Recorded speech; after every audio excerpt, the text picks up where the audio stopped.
Ladies and gentlemen, welcome to cloudy Zurich. Not the best weather today, but we are gonna make a flight here from Zurich to Frankfurt am Main. And I wanna talk a little bit about some of the flight planning too. One topic I would start with is about I really like that Microsoft implemented the charts into the simulator. As you know, that you have the option to have the charts with you on the go, as you can say.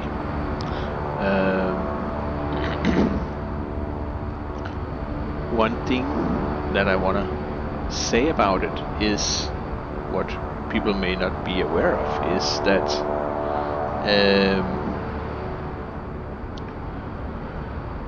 when you use the Lufthansa Lido data, you're not gonna get all of the charts that may be available, and I guess it's because Lufthansa is only doing for given category of aircrafts, and that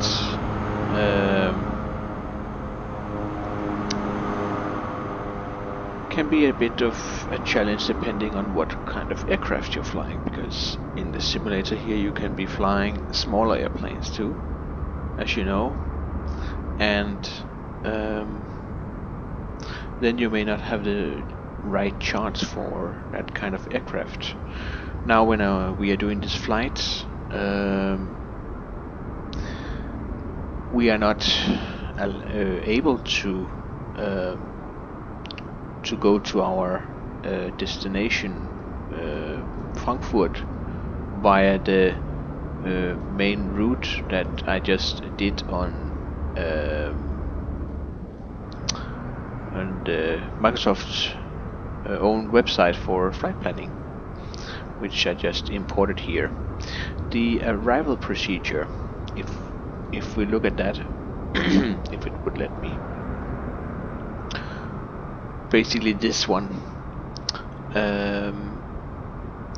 it's not made for this type of aircraft, and basically the reason why I will show here, if it wanna come. There we go. I think I should go here and go to settings and say we want the large. Now we have the large version of it. There we go. So you better can see. We zoom in here. If you look at the altitude levels, you see we're not gonna fly this high, and that's basically because it's a procedure for a given category of aircrafts. It's not showing, as far as I know here, what type of aircraft the procedure is for. Usually when you're used to Jeppesen chart and stuff, you would know that there is the category for the chart, but basically this is a star that's for jet. You would know that if you go to local websites and stuff, you will see that they may have procedures for aircraft category A to C or D or whatever it is, and when you're flying the smaller planes or not jets, then it's not always that you can use the data that Lufthansa is using, because basically it seems like Lufthansa is just doing what is they need for their jet planes, you can say, and that filters out the procedures for the smaller planes. I came across it back in time, that when I had the access to the Lufthansa Lido data by Aerosoft back then, and then compared it to the Jeppesen as I subscribe to, I could see that in the data which was provided from Navigraph, and this is not a debate about which is best or not. It's just the facts that the Lufthansa Lido data is not giving you all the charts which is the best option for your type of aircraft. Of course, if you're not flying like by the books and stuff, well, then you don't care about these altitude restraints and stuff and procedure, but it's also a little bit about what your aircraft is capable of doing or not capable of doing. And that's just to mention that, because I know when I was testing airport back in time, I found some of the local charts too, and then you see that there is more procedures if you go to the local authorities website and stuff, which is used as a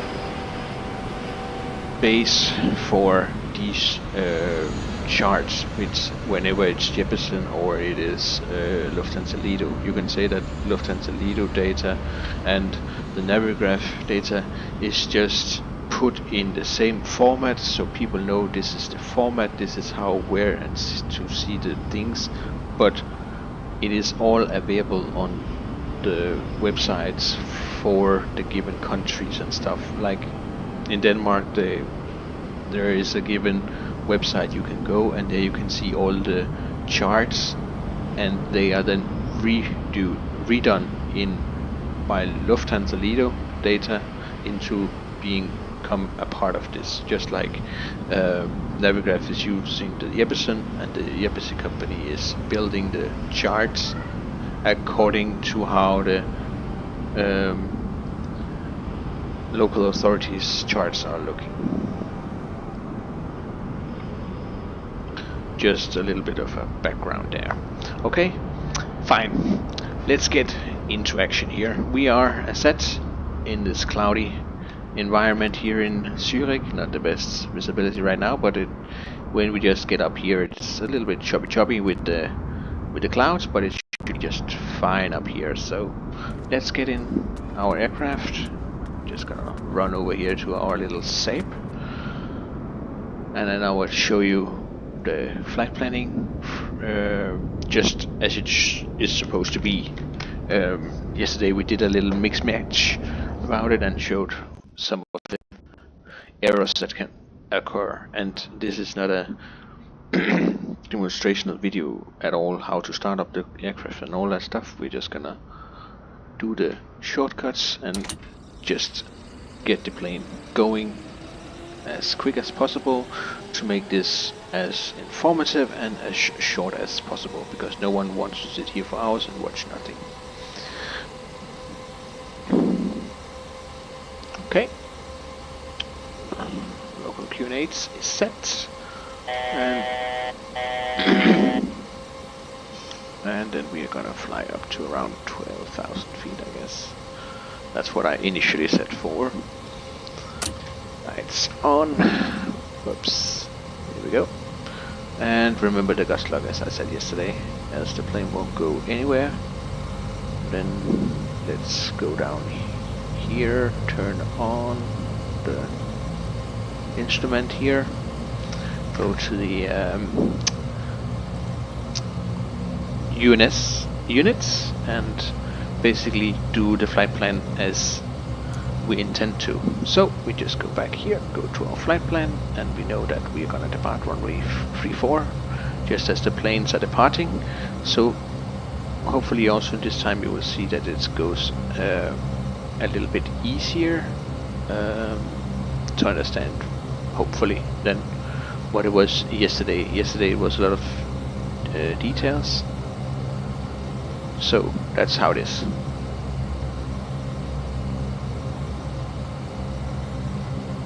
You can just follow along here, going to the menu, flight plan page, and then to the menu after, because then we can select our departure, and it's runway 34, so it's number 6 in the list. and it's gonna be the Zulu Uniform Echo 2 Golf departure. So it's not here, then we go there, and it's number 9. Then we're gonna say enter, and that's enough. So now we have all the waypoints down to this one. Then we go in and say that we need to select our arrival airport, and go up here and say is the EDDF Echo Delta Delta Foxtrot, and it's set for 07 Central as the runway, and then we're gonna choose the number 6 here. Not available. Yeah, we know. The approach, it's gonna be ILS, and it was set for the ILS X, so it's number 1 in the list. Transition, we're not gonna mess that much with that, because you can see if we go and look at the chart, we just have this star here, and it's a normal general procedure. So we're not gonna mess with that. We're just gonna say that's fine, go back to the flight plan. So now basically we have the flight plan, we have this, then we say that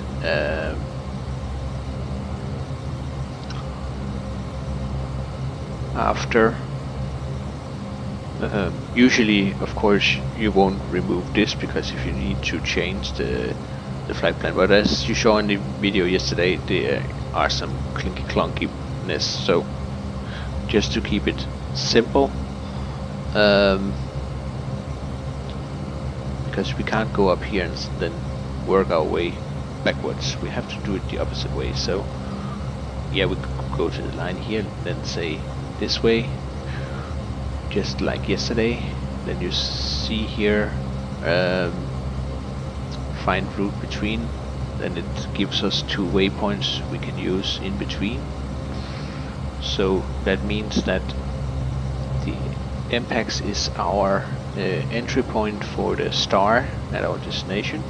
So we need to input the EBINI first,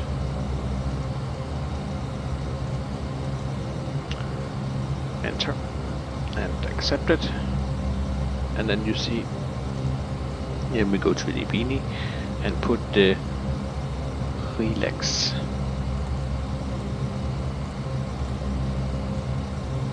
enter, accept. So now we have the main flight plan, and in fact it should be possible to change the information about our destination now, if it's all going well, as long as we're not removing this line. But for demonstration purpose, we're just gonna remove it and say we go the safe way, we fly this route according to plan from A to B, just as I mentioned yesterday. So we're not gonna mess with anything. You can try do it, but be aware from my previous video what can happen. So now we have the flight plan ready to go. And as mentioned yesterday, if you have to do directs, please go to the direct page, and instead of trying to delete waypoint from here, you can do that, but it may get mixed results, as you may have seen yesterday, just so you are aware. So now basically flight plan is in, and the plane more or less knows our route. Yeah, you see the flick flag flick of the displays. That's the very common thing here. And as mentioned yesterday, if you want the flight plan in here, you have to say to the plane here that you are sending it to the avionics fire those two buttons, then boom, see here now. Now it goes. Now it shows the route. Then you have the route visually on display too, but yeah. And as mentioned yesterday, for some reason these two affects each other, so when you zoom on both at once, and there is this good and bad way of doing it here. There's no real good way of doing it, just so you know, as it is for now. Hopefully someone will do something about it, but I just don't think so. Okay, we have been spending 15 minutes here on the ground, so let's just get going, okay? Put in 1 flaps, and we're just gonna roll over to the runway here and depart. Yeah, there's a traffic there, but yeah. It's for demonstration purpose only.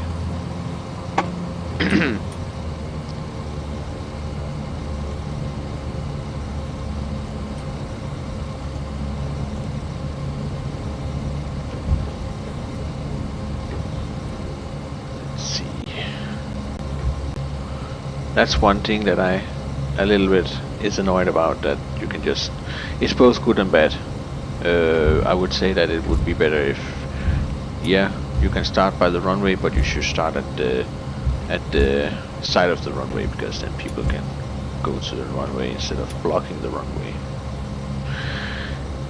Anyway, here we go, ready for takeoff. Sun is shining nicely. Let's see, it's gonna be choppy when we get airborne from here. I know for sure.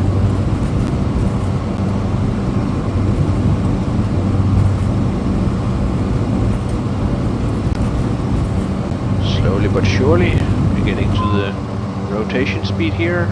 Just getting the gear up. And then we just start trimming the plane with our manual trim wheel here. I have a trim wheel beside me, so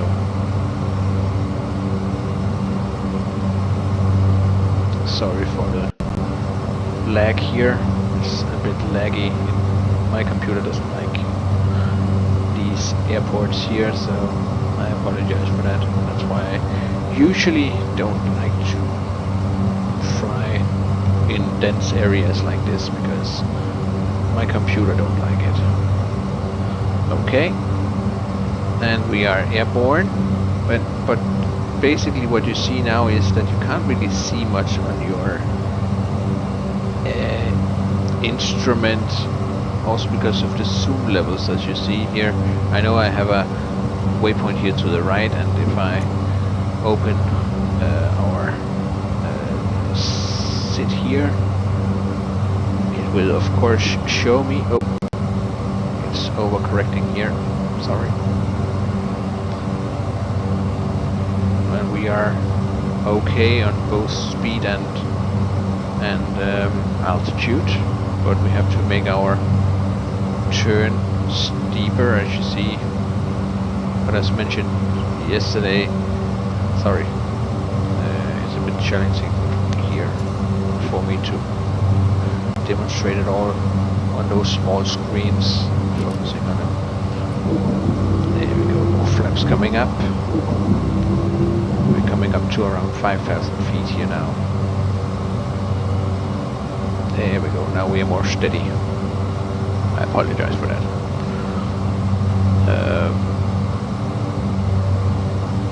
We are on track for the Zulu Uniform Echo point that we have out here, where we are going basically. And yeah, but air traffic control usually would give us some direct, so as you would know, we're just gonna say here, okay, fine, we're gonna go directly to 2, there we go, and we're just gonna, you see here my computer lags a little bit, and it's because it doesn't like all this activities here, and I apologize for that. And I'm gonna use the indicated airspeed hold. So basically now we are in a mode where we want the aircraft just to track the main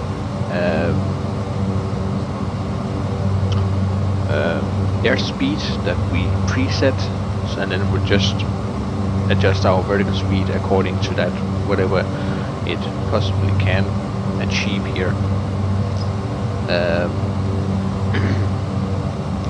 One thing we forgot here on the departure, because everything was going so fast, was that we needed to actually, in this plane, you really want to go up and turn on your propeller anti-icing and engine anti-icing when you are in cloudy condition, because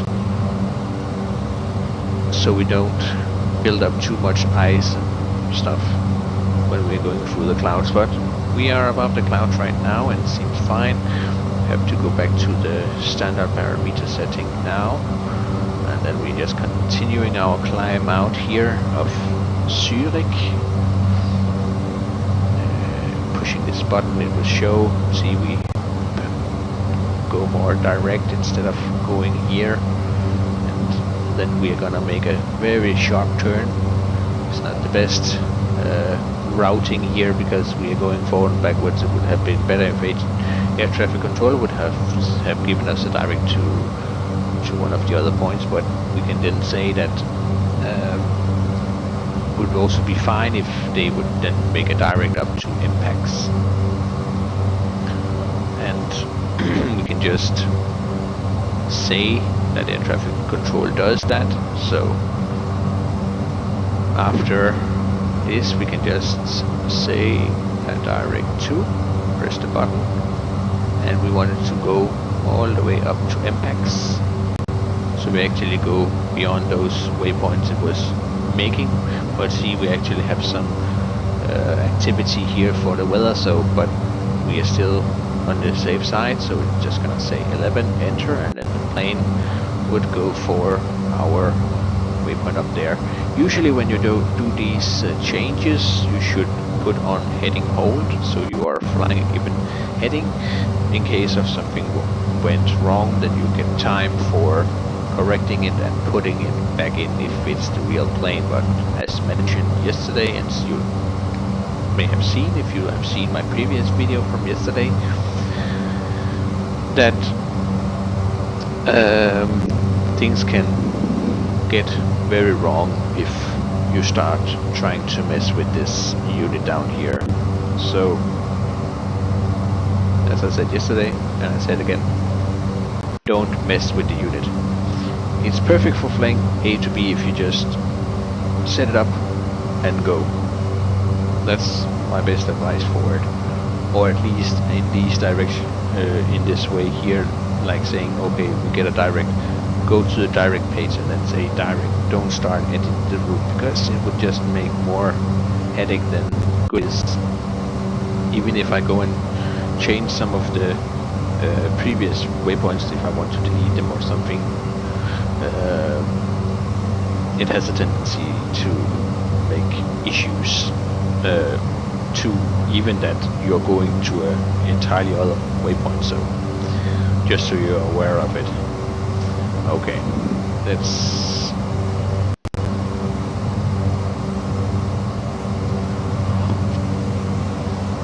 get ready here for our cruise. I hope we can get a okay airspeed here when we are reaching around the 12,000 feet. Just know that the plane is not the fastest one. It's really not.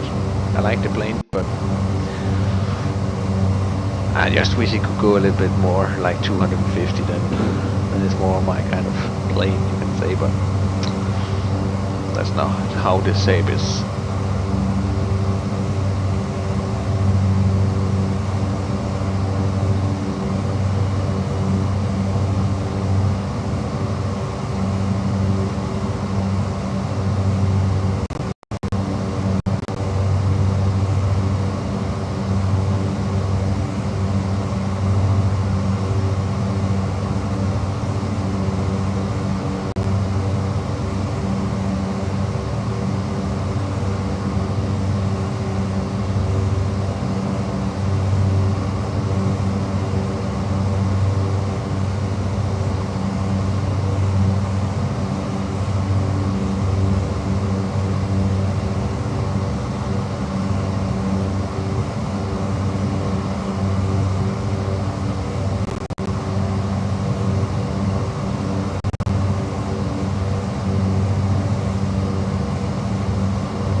No, I was just trying the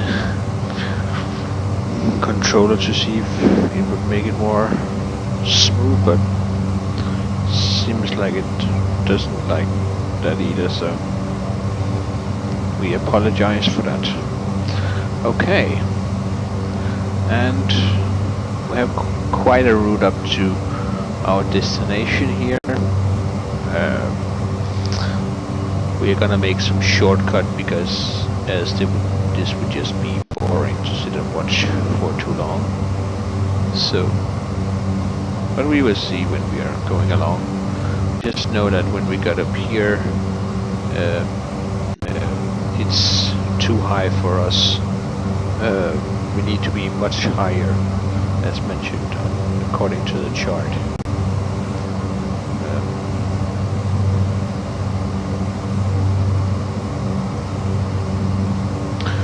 And in general, it's actually a very long in-flight for a landing, to be honest.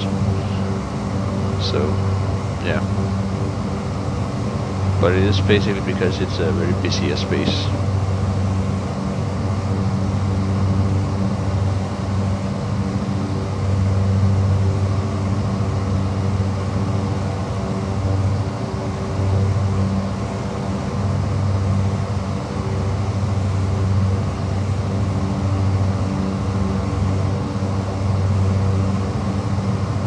But we can start preparing ourselves for our land. Oh, sorry. I apologize. It's not to make you dizzy here. Sorry. Okay, we know that it's gonna be 110 decimal 55 for the Cat 34 runway 07 Charlie. As you can see, the lines out, this is for the right and this is for the left. So 110 decimal 55. There we go. I'm just gonna put it in both so everything is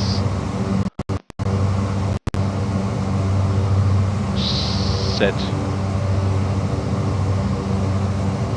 Those that's knowing this plane, it can be a bit of chinky chunky experience because it has a tendency of depending what setting you have, which one is active and not.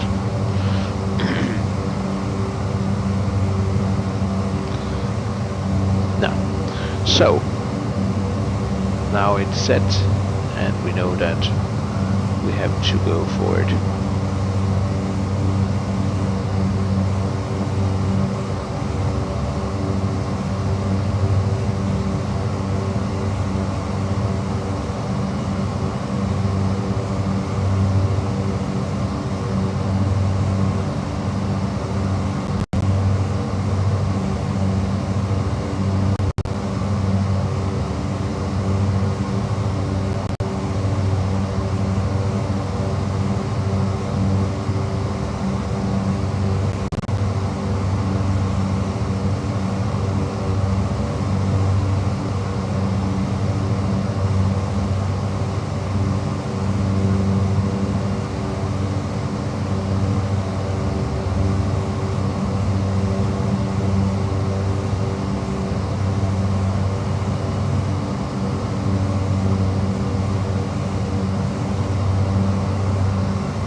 we are actually a little bit lucky with the weather because we are able to stay at low altitude but over the clouds.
So now we are coming up to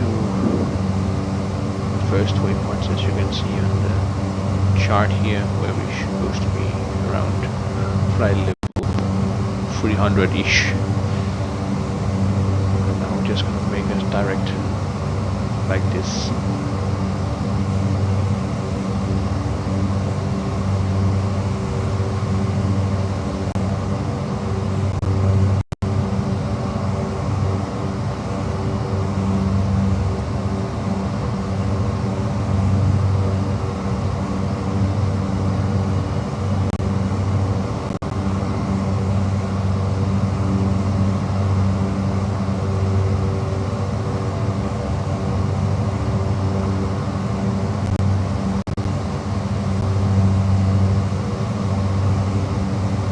Now we're gonna make quite a direct up here to Delta Foxtrot 643, and then we are more or less coming in for the approach, so we are going out of all the jet traffic here, which they usually have a route for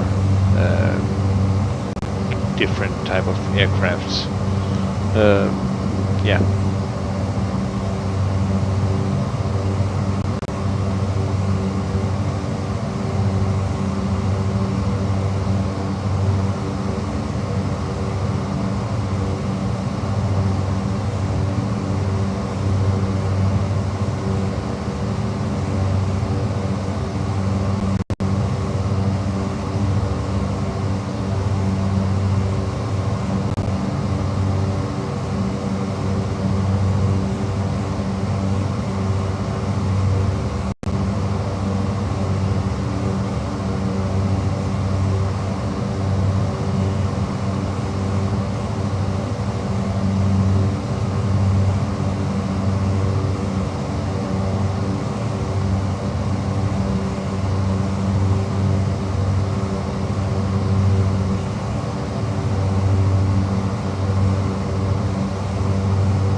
Also some of the benefit of flying the smaller planes here is that they want to make the route even shorter. Usually you get more shortcuts. As we mentioned, this is a long route for a small plane like us. If you are a jet, well, this won't take you much time to fly extra, but in these smaller planes here where you're more limited in speed and stuff, it's more challenging to catch up, as well as it would be more challenging to go and make an approach in such airport.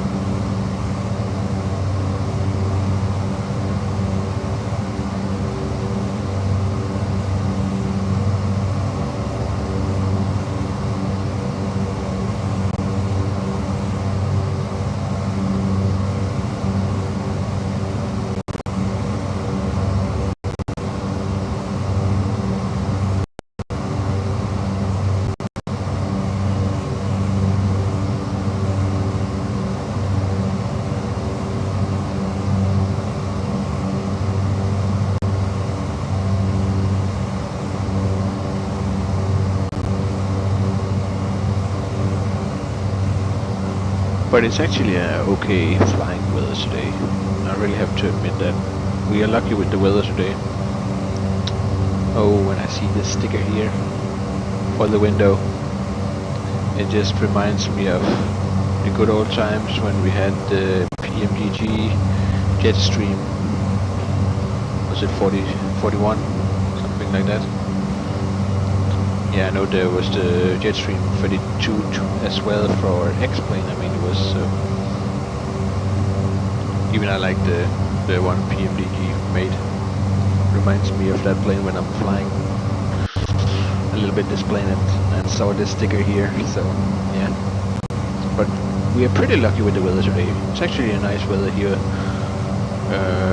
Even it's cloudy, but we just can get above the clouds. And it's actually okay flying weather up here, and we also have an okay airspeed as it seems right now. The past days I was flying with much lower speed, so it took quite a while, especially if I was flying in Spain and Portugal. Not that it was so cloudy all the time, but we didn't really have that much speed on the aircraft.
sadly we have to go down in the soup here soon.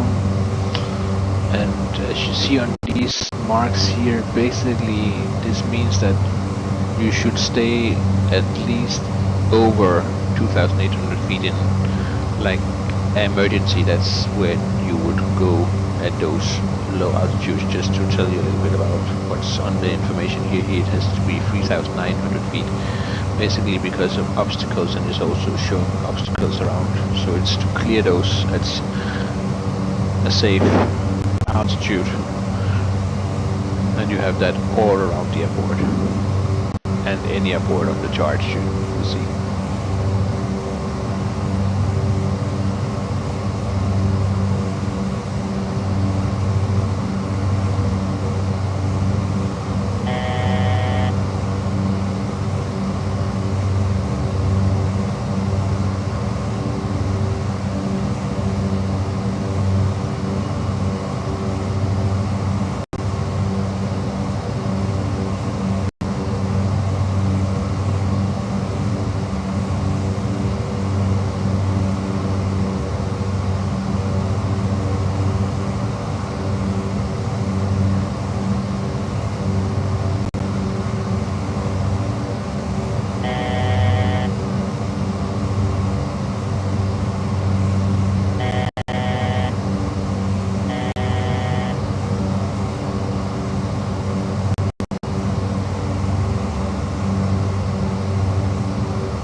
And now we're going into the main corridor of the traffic now, so now we will make a descent and try to keep up the speed, because that's another of the requirements for going into a big airport, is that we need to stay at a given speed even we are slow aircraft, so we can catch up with the flow if this was a real scenario. So.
Now we're gonna set on heading to try getting into the main corridor for the approach here, and we're gonna change this to the localizer. So now we have the localizer active too, so we can catch up the localizer.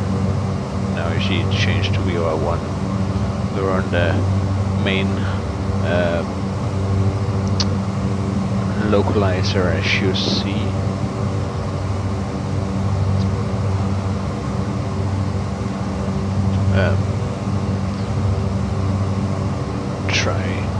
Turn the plane a little bit more to try to intercept, as we usually should do on a 45 degrees for the approach.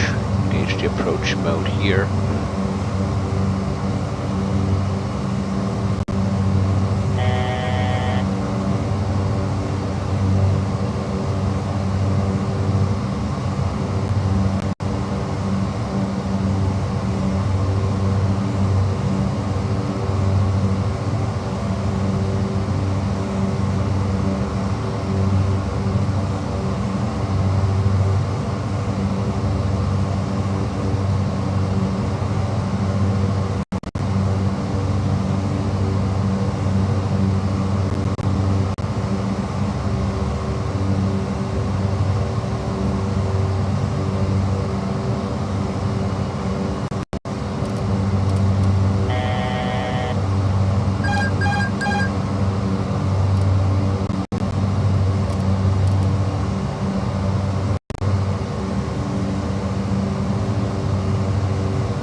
I don't know what happened with the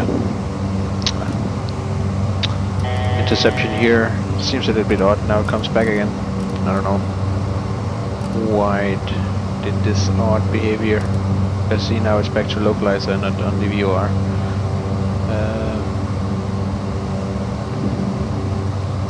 So yeah, now we're just gonna do it the old-fashioned way, like trying to come in for the landing. And now you can say that's good, we have the main map here to keep track of where we are, which they didn't have back at time, you know, so it's a good method of keeping track of where you are and stuff. The more ads we have, the better to get ourselves in position. Let's see, because you should set the course, but even so, it's a bit annoying that you couldn't set it before you actually got there. as such, because if you go to this, you can see that it's 060. If we go and say here, it is actually what it is set for right now.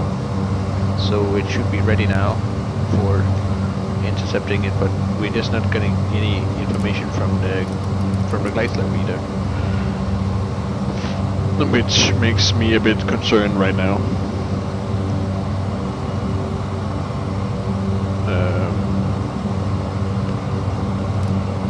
Don't know what's up right now, to be honest. Seems a little bit off out here with the plane.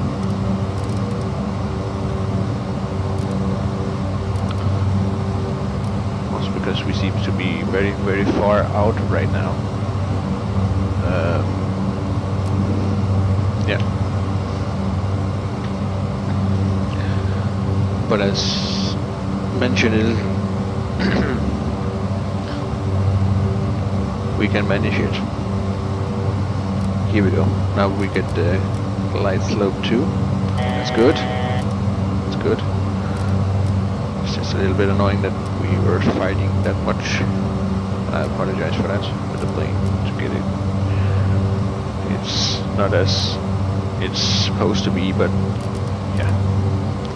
That's what's happening sometimes. I thought we prepared as much as possible, but yeah. Of course the course wasn't set correctly, so it mismatched. So it seems like we overshot the Delta Foxtrot 554 waypoint nearly as we switched to it, and then it went to just use VOR, I guess, and not use the localizer for it, for the runway. So yeah. Most important is that nothing happened. We got control over the situation, so that's the most important. And now we are a little bit low again, but we're trying to catch up with the speed. Now I'm gonna close the map here because we don't need that.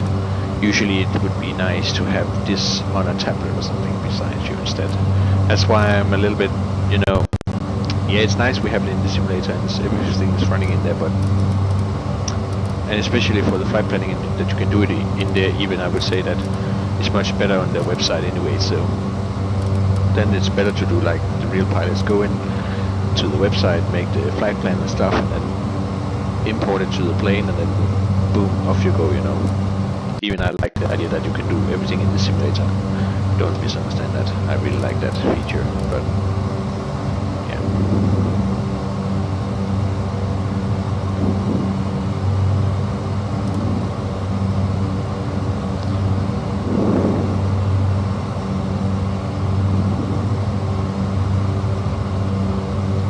Catching up with the flow, okay-ish.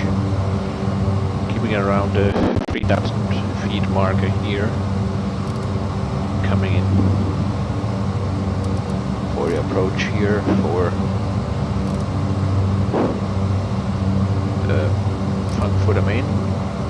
It has been around 1 hour flight soon, because we took the first 15 minutes just talking about how the things are. So it seems fine for now.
Here we go. Now slowly we are catching up with the light slope, so now everything is fine. Just have to keep our speed and flow for the landing now.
Okay, ladies and gentlemen, welcome to Frankfurt Airport. I'm gonna cut the video here because it's making too much stutters and stuff, and it actually made issues with the braking and other things, and you saw the landing wasn't that great because I basically lost entirely control, because for some reason it's like my control loses the connection when the sim is doing this, and then I have to move the control to catch up where the control were left off. And yeah, I mentioned in the other video too that sometimes I have the issues that I don't know with this Turtle Beach device. I like it so much, but it seems like when these stutters and stuff is happening, well, it's losing its track or something, and then it has to go back again. So I don't know, but it's not pleasant, and it's not pleasant for you to see all these lags, and the sound is lacking, and yeah, a bit annoying. I haven't figured out why it exactly happens. You see here, just moving fast, and you can get the sound to lag and stuff, and it's not that great to sit and watch. So thank you for watching. I hope you enjoyed the flight with me today. Thank you and goodbye. Have a nice day.